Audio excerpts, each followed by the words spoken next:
And welcome back, Interior Alaska Scoop here with sports. Joe Cook has the evening off. We begin. It's playoff hockey time, and the Nanooks will be in uncharted waters. In their first season in the WCHA, they'll be playing rival UAA for the first time ever in the postseason. The team split 4 games 2-2, but the UAF won their 5th straight Governor's Cup.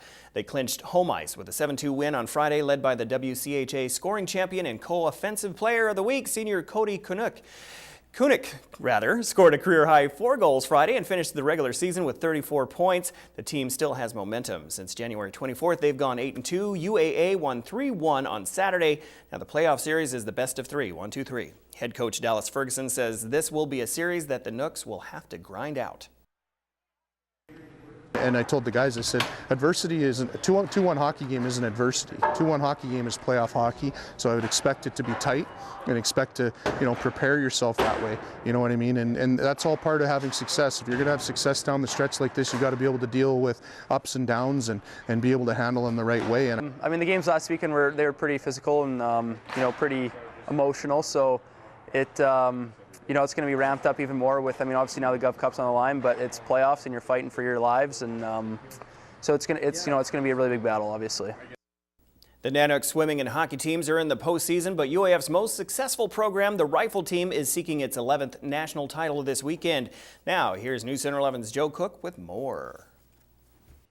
Coming off of their Patriot Rifle Conference Championship, the first ever, UAF comes into the NCAA Championships ranked 2nd, sandwiched between number 1 West Virginia and number 3 Kentucky. The Nooks finished the season 11-1 and beat Kentucky. Their only loss was to West Virginia by just 29 points. The team is confident they can win a national title. We're not too focused on the standings as far as how we're going to do. It really only matters what we shoot that one day, so that's what we're going to be focused on. We're focused on ourselves. We're focused on what we need to do for ourselves, and we're going to shoot well. I'm confident about that. We've had the high intensity, okay, we're going to go shoot against West Virginia now. We need to do really, really well. And we've seen what putting ourselves under certain pressure can do to us, and we know what we need to do to succeed. Senior Mike Liuza says the competition amongst the team is more intense than shooting against another school. Actually, I've gotten more pressure from my teammates than anyone else that we've shot against, because we're always trying to beat each other. We're not really worried about other teams. We want to beat ourselves, and that's where we get the most pressure and motivation from. The team is aiming for a certain objective at nationals. The score of 47.02 is their program record. We have a goal that's a little bit lower than a program record right now.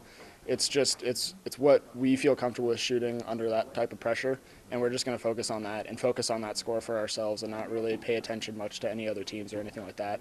That'll help keep us focused on ourselves and the team aspect and less on the pressure of the entire match. Head coach Dan Jordan believes his team can handle the pressure of a championship match. Probably this is one of the best stressed teams I've had in a long time. They really thrive under that pressure.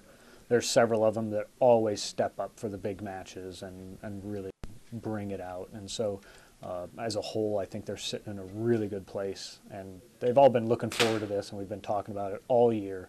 And they always seem to peak out and do good on those days. The NCAA start this weekend with small bore on Friday and air rifle on Saturday in Murray, Kentucky at the Pat Spurgeon Rifle Range and CFSB Center on Murray State University's campus. Now, prep sports here are the all-tournament basketball teams for the interior. In the MAC Conference, the West Valley girls get 4 picks. Ruthie Hebert, Carly Marquez, Amber Schmid, and Teresa Sample. Lathrop's Carly Fitzgerald and Mackenzie Warner made All-MAC. Jasmine McCormick and Alex Parker for North Pole. Now for the boys, All-MAC team Lathrop Kyle Carlson, Tyreek Jennis, and Terrell Ford. West Valley's Trayvon Brackett, Danielle Hornbuckle, and Charles Sudith. Khalil Stewart and Buck Nolan made it for North Pole. In the Aurora Conference, Monroe's Scooter Bynum, Jilon McCullough, Christian Nickerson, Tyler Wells, and David Stepovich were all conference. Eielson's Tony Griffith and Hutchison's Michael Benson were picks as well, as with Josiah Helkin and Aaron Williams of Delta Junction. For the girls, Kiana Edwards, Ellie Veazey, and Vanessa Hastings represented Hutch, Katie Browder for Eielson, and Sarah Hajdukovic for Monroe. Now, the Galena boys coach Lou Carlberg and the girls coach Beth Buchanan were named Coaches of the Year. Galena's Cheyenne Burley was named MVP, and Monroe's Scooter Bynum was also named MVP. That's a lot of names. Hope I got them right. That is it for sports tonight. For more KTVF Sports, you can go to our Twitter and YouTube page, and you can always visit webcenter11.com or get our app. Stick around because your full weather forecast is next.